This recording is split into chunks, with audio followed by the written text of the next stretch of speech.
আসসালামু আলাইকুম। জুবাইর একাডেমিতে আপনাদেরকে স্বাগত জানাচ্ছি। আলোচনা করছিলাম এইচএসসি আইসিটি চ্যাপ্টার 1 নিয়ে, যেটা হচ্ছে নতুন সিলেবাস অনুযায়ী এই স্লাইডগুলো তৈরি করা। এবং আশা করব আপনারা সবাই সিরিয়াল ওয়াইজ টিউটোরিয়ালগুলো দেখবেন। চলুন শুরু করা যাক। আর যদি আপনি আমার চ্যানেলে নতুন হয়ে থাকেন, অবশ্যই সাবস্ক্রাইব করে রাখুন এবং বেল বাটনটি প্রেস করুন। কারণ আমার চ্যানেলে এইচএসসি আইসিটির কমপ্লিট টিউটোরিয়ালগুলো পেয়ে যাবেন। এবং কোনো প্রশ্ন থাকলে অবশ্যই কমেন্ট সেকশনে প্রশ্ন করবেন। আমি সেটা সলভ করার চেষ্টা করব। চলুন শুরু করা যাক। আজকে মূলত পঞ্চম লেকচারটা আলোচনা করব, যেখানে মূলত আজকে আমাদের যে আলোচ্য বিষয়গুলো থাকবে সেটা হচ্ছে সংবাদ, বিনোদন ও সামাজিক যোগাযোগ, সাংস্কৃতিক বিনিময়, ভার্চুয়াল রিয়েলিটি, তথ্য ও যোগাযোগ প্রযুক্তির সাম্প্রতিক প্রবণতা, আর্টিফিশিয়াল ইন্টেলিজেন্স। বিশ্বগ্রাম ব্যবস্থায় নিচের এই বিষয়গুলো সম্পর্কে মূলত আমাদের ধারণা নিতে হবে। চলুন তাহলে আমরা প্রথমে শুরু করি সংবাদ দিয়ে। সংবাদ পৃথিবীর যে কোনো জায়গায় ঘটে যাওয়া কোনো ঘটনার বিবরণ, ছবি কিংবা ভিডিও চিত্র সাথে সাথে ইন্টারনেটের মাধ্যমে পাঠানো যাচ্ছে। যে কোনো খবরের আপডেট প্রতিনিয়ত ওয়েবসাইটে পাওয়া যাচ্ছে। তার মানে কি, যে এখন পৃথিবীর যে কোনো প্রান্তে যেটাই ঘটুক না কেন, সেটার ভিডিও বা ছবি আপনি এক স্থান থেকে অন্য স্থানে পাঠাতে পারছেন। এটা কিন্তু সম্ভব হয়েছে কেবলমাত্র তথ্য যোগাযোগ প্রযুক্তির কারণে। আবার কি, যে কোনো খবরের আপডেট প্রতিনিয়ত কিন্তু ওয়েবসাইটে পাওয়া যাচ্ছে। বিভিন্ন সরকারি বেসরকারি অফিস তাদের আপডেট সংবাদগুলো ওয়েবসাইটের মাধ্যমেও প্রকাশ করছে। প্রায় সকল দৈনিক পত্রিকা বা ম্যাগাজিনেরই অনলাইন ভার্সন রয়েছে। ফলে মানুষ কাগজের পরিবর্তে পৃথিবীর যে কোনো প্রান্ত থেকে অনলাইনে বসেই সংবাদপত্র পড়তে পারছে। তথ্য প্রযুক্তির কল্যাণে খুব সহজে এবং অতি দ্রুততার সাথে সংবাদ প্রচারের কারণে মানুষের জীবনযাত্রার মান অনেক সহজ হয়েছে এবং অর্থ ও সময়ের সাশ্রয় হয়েছে। তার মানে কি, তথ্য যোগাযোগ প্রযুক্তির কল্যাণে মানুষের সময় কিন্তু এখন অনেকটা বেঁচে গেছে এবং সংবাদ অনেক দ্রুত মানুষের কাছে পৌঁছে যাচ্ছে, যার কারণে সময় সাশ্রয় হয়েছে এবং অর্থ ব্যয় কম হচ্ছে। আচ্ছা, তাহলে এবার আমরা নেক্সট যেটা জানবো সেটা হচ্ছে গণমাধ্যম, বা যেটাকে আমরা আমাদের যে সংবাদ মাধ্যম বা মিডিয়া বলে থাকছি। সকল ধরনের তথ্য প্রকাশনার মাধ্যম যা প্রযুক্তি ব্যবহার করে গণযোগাযোগ কার্যক্রম পরিচালনা করে এবং সাধারণ মানুষকে যুক্ত করে, তাই হলো গণমাধ্যম। একে ইলেকট্রনিক মিডিয়া বা সম্প্রচার মাধ্যমও বলা হয়ে থাকে। এখানে দেখুন কি কি আছে মিডিয়ার ভিতরে: internet, television, radio, newspapers and magazines. এই বিষয়গুলোর মাধ্যমে আমরা কিন্তু বিভিন্ন খবরাখবর পেয়ে থাকি। ব্লগ ব্লগ শব্দটির আবির্ভাব ওয়েব লগ থেকে। ১৯৯৭ সালের ১৭ ডিসেম্বর মার্কিন নাগরিক জন ভার্জার সর্বপ্রথম ওয়েব লগ শব্দটি ব্যবহার করেন। তাহলে আমরা কি বুঝলাম? ব্লগ শব্দটি কোথা থেকে আসলো? ওয়েব লগ থেকে। হ্যাঁ, ইংরেজি ব্লগ শব্দের অর্থ অক্সফোর্ড ডিকশনারিতে বলা হয়েছে, blog is a personal record that somebody puts on their website giving an account of their activities and opinions and discussing places on the internet they have visited. Blog মূলত বিশেষ ধরনের website যাতে কোনো বিষয়কে পাঠকদের মতামত প্রদানের জন্য তুলে ধরা হয়। তার মানে এমন এক ধরনের ওয়েবসাইট যেখানে পাঠক সেটা পড়তে পারবে এবং এটা মূলত পাঠকের মতামতের জন্যই তুলে ধরা হয়েছে। ঠিক আছে? বিনোদন ও সামাজিক যোগাযোগ। এই পর্যায়ে আমরা যেটা জানবো সেটা হচ্ছে তথ্য যোগাযোগ প্রযুক্তি বিনোদনে ব্যাপক অবদান রেখে যাচ্ছে। বিখ্যাত সব কবি সাহিত্যিকদের লেখা গল্প, কবিতা বা উপন্যাসের বই এখন অনলাইনে পাওয়া যায়। যে কেউ ইচ্ছা করলেই এখন অনলাইনে বসে বইগুলো পড়তে পারে। তথ্য যোগাযোগ প্রযুক্তি আমাদের বিনোদনের সকল চাহিদাকে পূরণ করে যাচ্ছে। স্যাটেলাইটের পাশাপাশি এখন অনলাইনেও বিভিন্ন টিভি প্রোগ্রাম দেখা যায়। বিনোদনের বিভিন্ন অডিও, ভিডিও, গেমস ইত্যাদির বিশাল স্টোরেজ রয়েছে ইন্টারনেটে। ইউটিউবের মাধ্যমে বিভিন্ন ধরনের ভিডিও সহজেই দেখা বা ডাউনলোড করা যায়। ইন্টারনেট এখন সামাজিক যোগাযোগের অন্যতম মাধ্যম হিসেবে ব্যবহৃত হচ্ছে। ইন্টারনেটের কল্যাণে মানুষ এখন ফেসবুক বা টুইটারের সাহায্যে বিশাল সামাজিক নেটওয়ার্ক গড়ে তুলতে সক্ষম হয়েছে, সামাজিক যোগাযোগের মাধ্যমে খুব সহজেই একে অপরের কাছাকাছি থাকতে পারছে। ইন্টারনেটের সাহায্যে মানুষ আজ এই আধুনিক সমাজ ব্যবস্থাকে গড়ে তুলেছে, যার মাধ্যমে সামাজিক চাহিদাকেও পূরণ করতে পারছে। তার মানে কি, ইন্টারনেটের কারণে মানুষ সামাজিকভাবে একটা যোগাযোগ স্থাপন করতে পারছে বিভিন্ন দেশের মানুষের সাথে, এবং একে অপরের তথ্যকে আদান প্রদান করতে পারছে, এবং নিজেদের মনের ভাবকে শেয়ার করতে পারছে অন্যের সাথে। ঠিক আছে? যেটা হতে পারে আমার দেশের মানুষ, হতে পারে অন্য কোনো পাশ্চাত্য দেশের মানুষ। সোশ্যাল মিডিয়া বা সামাজিক যোগাযোগ মাধ্যমের কিছু বৈশিষ্ট্য আছে। সামাজিক যোগাযোগ মাধ্যম হলো ওয়েব 2.0 ইন্টারনেট ভিত্তিক অ্যাপ্লিকেশন। ব্যবহারকারী কর্তৃক তৈরি করা বিষয়বস্তু যেমন টেক্সট, ডিজিটাল ফটো বা ডিজিটাল ভিডিও ইত্যাদির পোস্ট হলো সামাজিক মিডিয়ার জীবনশক্তি। ব্যবহারকারী তাদের ওয়েবসাইট, অ্যাপ, প্রোফাইল ইত্যাদি তৈরি করে, যা সামাজিক মিডিয়া প্রতিষ্ঠান ওইগুলোর ডিজাইন তৈরি করে, সংরক্ষণ ও রক্ষণাবেক্ষণ করে। ব্যবহারকারীর প্রোফাইল অন্যান্য ব্যক্তি বা দলের সাথে সংযোগ সাধন করে। সামাজিক মিডিয়া অনলাইন সামাজিক নেটওয়ার্ক উন্নয়ন করার সুবিধা প্রদান করে। সামাজিক যোগাযোগ মাধ্যমের সুবিধাসমূহ এবার আমরা জানব। সংযুক্ত থাকা প্রধানত একটি বড় সুবিধা। তার মানে কি, আপনি অনেক মানুষের সাথে একটা নেটওয়ার্কের মাধ্যমে সংযুক্ত থাকতে পারবেন। সমমনা বা সমভাবসম্পন্ন মানুষ খুঁজে পাওয়া, মানে আপনার মন মানসিকতার সাথে মিল করে আপনি কিছু মানুষকে খুঁজে বের করতে পারবেন, যাদের মাধ্যমে আপনার একটা কমিউনিটি তৈরি করতে পারবেন। বিপণন বা প্রচারের গুরুত্বপূর্ণ হাতিয়ার। তার মানে আপনি যদি একজন ব্যবসায়ী হয়ে থাকেন, তাহলে প্রচারণার জন্য এটা খুবই একটি গুরুত্বপূর্ণ একটা জায়গা, যেখানে অনেক মানুষ আসে। আপনি খুব সহজে কিন্তু এখানে আপনার ব্যবসাকে পরিচালনা করতে পারবেন। অবিশ্বাস্য দ্রুত গতিতে তথ্যের বিস্তার। অপরাধী শনাক্তকরণে ও গ্রেফতার করতে সহায়ক। তার মানে কি, অপরাধীকে শনাক্ত করার জন্য এটা কিন্তু হেল্প করে। তার মানে কি, অপরাধীর লোকেশন ট্র্যাক করা যায়, কারণ অপরাধী যেহেতু এটা ব্যতীত সে থাকতে পারছে না, তার মানে সে কোনো না কোনো ভাবে কোনো না কোনো নেটওয়ার্কের মাধ্যমে কানেক্টেড হচ্ছে। সো এটা কিন্তু হেল্পফুল। সামাজিক যোগাযোগ মাধ্যমের কিছু অসুবিধাও রয়েছে। শুধু সুবিধা থাকলেই তো হবে না, সবকিছুরই একটা ভালো দিক এবং মন্দ দিক থাকে। যেমন মিথ্যা ও ভিত্তিহীন তথ্যকে প্রতিষ্ঠা করা। দেখা যায় গুজব বলে একটা কথা আছে না, যে একটা কিছু বলে দিল, সেটা সবাই শেয়ার করে, পরে দেখা গেল এটা মিথ্যা। এই বিষয়গুলো করা যাবে না। আগে যাচাই করতে হবে যে এটা গুজব নাকি এটা সত্য। যদি সত্য হয় ঠিক আছে, শেয়ার করার মতো হলে আপনি করেন, আদারওয়াইজ শেয়ার করেন না। এটা শেয়ারের মাধ্যমে মানুষের অনেক ক্ষতি হয়ে যায়। ঠিক আছে? এইজন্য খুব বুঝে শুনে আমাদেরকে এই সোশ্যাল মিডিয়াতে অ্যাক্টিভ হতে হবে। কোথাও লাইক দিব, আমি কোথায় কমেন্টস করব, এটা বুঝে শুনে করতে হবে। যেহেতু আইসিটি অ্যাক্ট আছে আমাদের বাংলাদেশে, যেটা কিন্তু অনেক কঠোর। এই অ্যাক্টে কিন্তু জামিন হওয়ার পসিবিলিটি অনেক কম থাকে। তো এটা জানতে হবে খুব সাবধানে। তারপরে কি, পারস্পরিক সম্পর্কের ক্ষেত্রে বিঘ্ন ঘটানো, সাইবার সন্ত্রাস, কর্মক্ষেত্রে ব্যক্তিগত তথ্য বৈষম্য সৃষ্টিতে ব্যবহার, আসক্তি।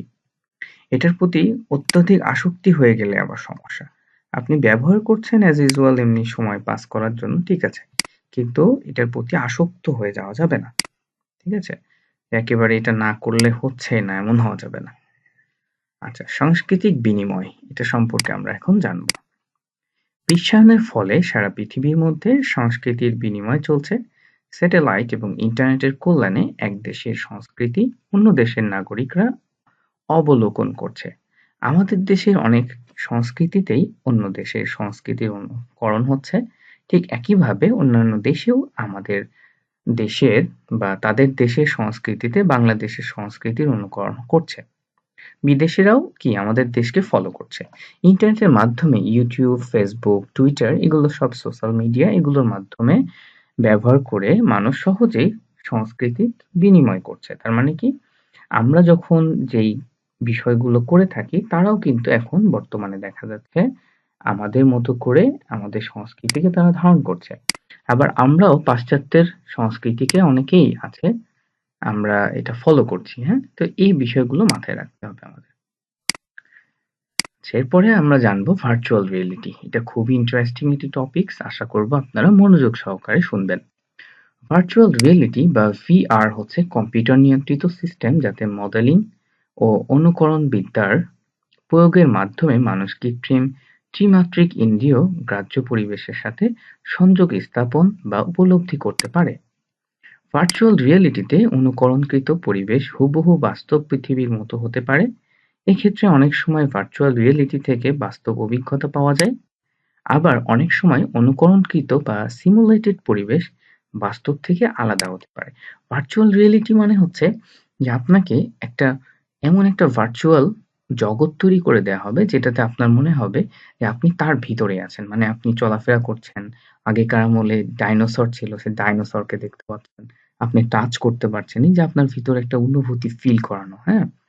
কিছুদিন আগে একটা মানে ভিডিও ভাইরাল হয়েছিল যে একজন চাইনিজ বা জাপানিজ তার বাচ্চা মারা যায় অনেক বছর আগে, এবং সেই বাচ্চা তার মাকে ডাকতেছে ভার্চুয়াল রিয়েলিটিতে। ওই বাচ্চাকে ক্রিয়েট করা হয়েছে। তখন মা তার বাচ্চাকে টাচ করছে বা টাচ করার যে অনুভূতি এটা ফিল করছে। তো এই যে বিষয়গুলো, এগুলো মূলত ভার্চুয়াল রিয়েলিটির কারণে সম্ভব হয়েছে।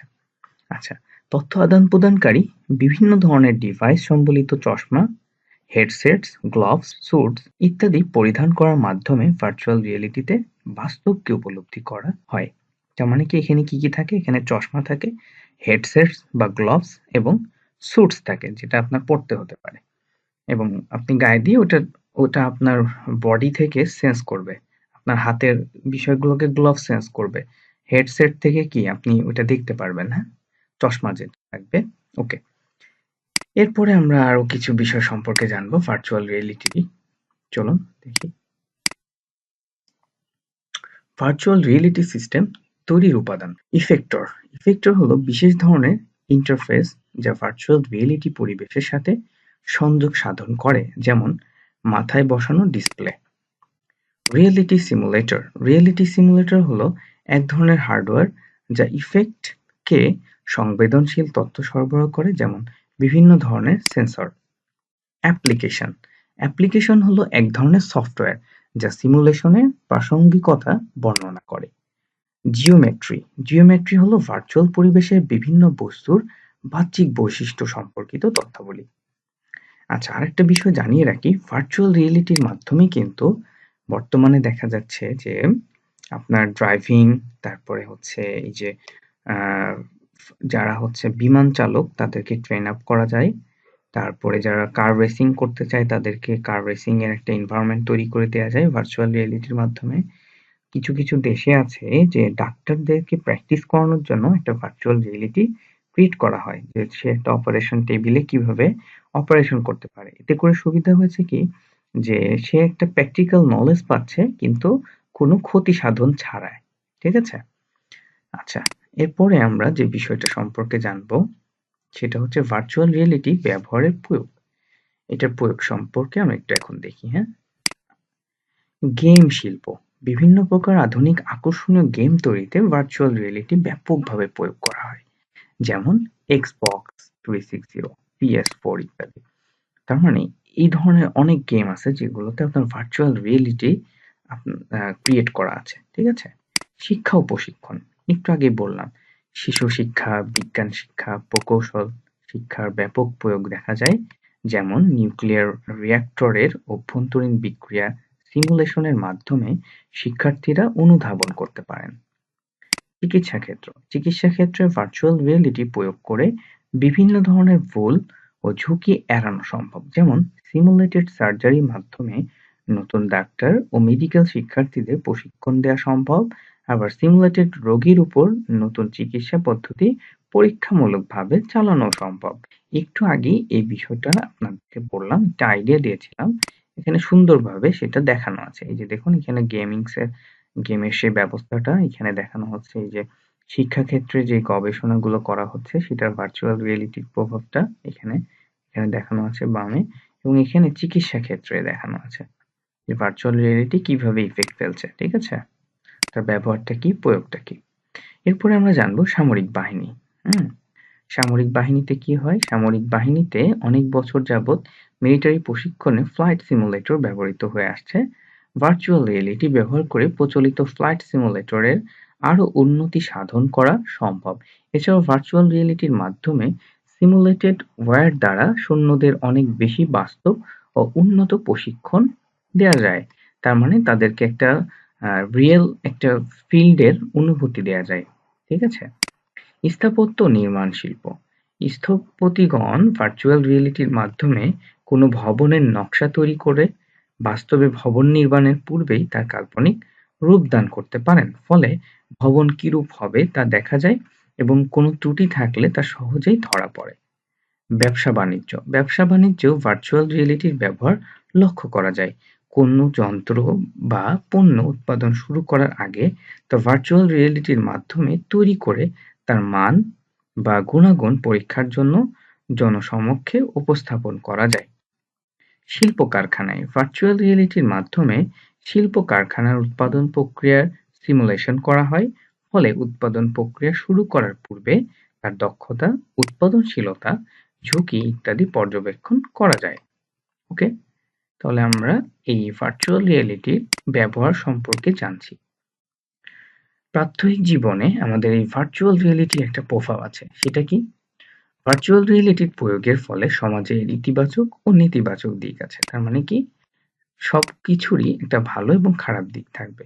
উভয় ধরনের প্রভাব পড়বে বলে বিশেষজ্ঞরা ধারণা করছেন। ভার্চুয়াল রিয়েলিটির কিছু ইতিবাচক প্রভাব আমরা যদি বলি, বাস্তবায়নের পূর্বেই বাস্তবকে অনুভব করা। তার মানে কি? যেটা বাস্তবে এখনো হয়নি কিন্তু আগে থেকে অনুভব করতে পারছে। তো ভার্চুয়াল রিয়েলিটির সাহায্যে অনেক ক্ষেত্রেই কোনো কিছু বাস্তবায়ন করার পূর্বেই কাল্পনিক মডেল তৈরি করা যায় যা বাস্তবের অনুরূপ। শিক্ষা ও প্রশিক্ষণকে আকর্ষণীয় ও হৃদয়গ্রাহী করা। শিক্ষাক্ষেত্রে জটিল বিষয়গুলোর সিমুলেশন ও মডেলিং করে শিক্ষার্থীদের দেখালে সঠিক শিক্ষার বিস্তরণ হয়। তার মানে কি? সঠিক শিক্ষাটা সে কিন্তু ভালোভাবে গ্রহণ করতে পারে। ঝুঁকিপূর্ণ বা জটিল উৎপাদন ব্যবস্থাকে সহজ ও সরল করা। শিল্প কারখানার ঝুঁকিপূর্ণ বা জটিল প্রসেসকে ভার্চুয়াল রিয়েলিটির সাহায্যে প্রকৌশল বিদ্যার প্রয়োগে পরীক্ষা-নিরীক্ষার মাধ্যমে সহজ ও সরল করা সম্ভব। খরচ কমানো। বাস্তবায়নের পূর্বেই মডেল তৈরি করে পরীক্ষা-নিরীক্ষার মাধ্যমে ডিজাইন চূড়ান্ত করা হলে নির্মাণ খরচ তুলনামূলকভাবে কম হবে। তার মানে আগে থেকেই সে বুঝতে পারবে যে আমার খরচটা কেমন পড়তে পারে। ঠিক আছে? এবার আমরা সামনে যাই। ভার্চুয়াল রিয়েলিটির কিছু নেতিবাচক প্রভাব এবার আমরা জানব। সেটা কি? মনুষ্যত্বহীনতা। মানে মনুষ্যত্বহীনতা বা ডিহিউম্যানাইজেশন ইস্যুটি হচ্ছে ভার্চুয়াল রিয়েলিটির একটি নেতিবাচক দিক। যদি বিজ্ঞানীদের ধারণা অনুযায়ী ভার্চুয়াল রিয়েলিটি বিস্তৃত লাভ করতে থাকে তাহলে মানুষের পারস্পরিক ক্রিয়া উল্লেখযোগ্য হারে হ্রাস পাবে। আর মানুষ যদি এভাবে গগলস আর গ্লোভসকে মানুষ ও সমাজের বিকল্প হিসেবে বেছে নেয় তাহলে মানব সমাজ বিলুপ্ত হতে আর বেশি সময় লাগবে না। তার মানে কি? মানুষ যদি এই গগলস এবং গ্লোভসকে তার বেছে নেয় তাহলে কি হবে? মানুষ ও সমাজের বিকল্প হিসেবে এটাকে ব্যবহার করতে থাকবে এবং মানুষ তাহলে কি হয়ে যাবে? আস্তে, আস্তে বিলুপ্তর পথে চলে যাবে। হ্যাঁ? কল্পনার রাজ্যে বিচরণ। মানুষ বেশিরভাগ সময় কাটাবে কল্পনার জগতে এবং খুব কম সময় থাকবে বাস্তব জগতে। কিন্তু এভাবে যদি মানুষ কল্পনা ও বাস্তবতার মধ্যে পার্থক্য করতে না পারে তাহলে এই পৃথিবী চরম অনিশ্চয়তার সম্মুখীন হবে। স্বাস্থ্যের জন্য ক্ষতিকর। এছাড়াও গবেষণায় দেখা গেছে যে ভার্চুয়াল রিয়েলিটি মানুষের স্বাস্থ্যের জন্য হানিকর। এটি মানুষের দৃষ্টিশক্তি ও শ্রবণ শক্তির ক্ষতি সাধন করে। তথ্য ও যোগাযোগ প্রযুক্তির সাম্প্রতিক প্রবণতা। তথ্য ও যোগাযোগ প্রযুক্তি বা টেলিকমিউনিকেশনস, কনজিউমার ইলেকট্রনিক্স ও বিনোদন বা গেম শিল্প পূর্বে পৃথক ছিল। এই সকল খাতসমূহ তাদের নিজস্ব কিছু নিয়মকানুন মেনে উন্নতি করছিল। ডিজিটাল কনভার্জেন্স হলো বিভিন্ন মাধ্যমের বিভিন্ন প্রযুক্তিকে মিলিত করে একটি মাধ্যমে একীভূত করা এবং কার্যকরভাবে পরিচালনা করা। তথ্য প্রযুক্তি হলো আইটি, যোগাযোগ প্রযুক্তি বা টেলিকমিউনিকেশন, কনজিউমার ইলেকট্রনিক্স, গেম ও বিনোদন শিল্প। ডিজিটাল কনভার্জেন্স এইটা সবগুলো সমন্বয়ে। তার মানে কি কি থাকছে এখানে? আইটি, যোগাযোগ প্রযুক্তি বা টেলিকমিউনিকেশনস, কনজিউমার ইলেকট্রনিক্স, গেম ও বিনোদন শিল্প। এই সব কিছুর মিশ্রণ হচ্ছে ডিজিটাল কনভার্জেন্স। ঠিক আছে? এখন কনজিউমার ইলেকট্রনিক্স বলতে ইলেকট্রনিক শিল্পের radio, television, fridge, cassette recorder, DVD, Blu-ray disc, camcorder, camera ইত্যাদি উপশাখাকে বোঝায় যা মানুষের প্রাত্যহিক জীবনে ব্যবহৃত হয়। আর্টিফিশিয়াল ইন্টেলিজেন্স বা কৃত্রিম বুদ্ধিমত্তা, এটা খুবই ইন্টারেস্টিং একটা বিষয় যেটা সবাই খুব পছন্দ করে। আমরা এটা নাম শুনলেই সবাই রোবটের ছবি দেখতে পাই। যেটা এই যে রোবটটা চিন্তা করছে, হ্যাঁ? এটার মানে হচ্ছে যে কৃত্রিম বুদ্ধিমত্তা কোনো একটা বিষয় সম্পর্কে বা মেশিন কোনো একটা বিষয় সম্পর্কে ডিসিশন নিতে পারবে, এই ক্ষমতাটা তার থাকবে। মানুষ যেভাবে চিন্তাভাবনা করে কৃত্রিম উপায়ে, কম্পিউটারের সেভাবে চিন্তাভাবনার রূপদান করাকে আর্টিফিশিয়াল ইন্টেলিজেন্স বা কৃত্রিম বুদ্ধিমত্তা বলা হয়।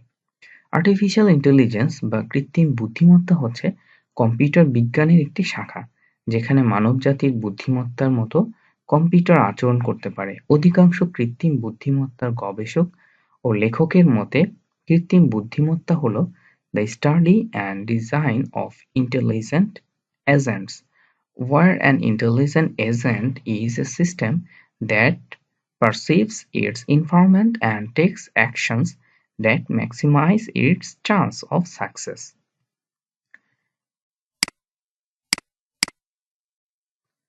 আর্টিফিশিয়াল ইন্টেলিজেন্স বা কৃত্রিম বুদ্ধিমত্তাকে প্রয়োগ করার জন্য বিভিন্ন ধরনের প্রোগ্রামিং ল্যাঙ্গুয়েজের ব্যবহার করা হয়, যেমন এলআইএসপি, সিএলআইএসপি, প্রোলগ, সি, সি++, জাভা ইত্যাদি।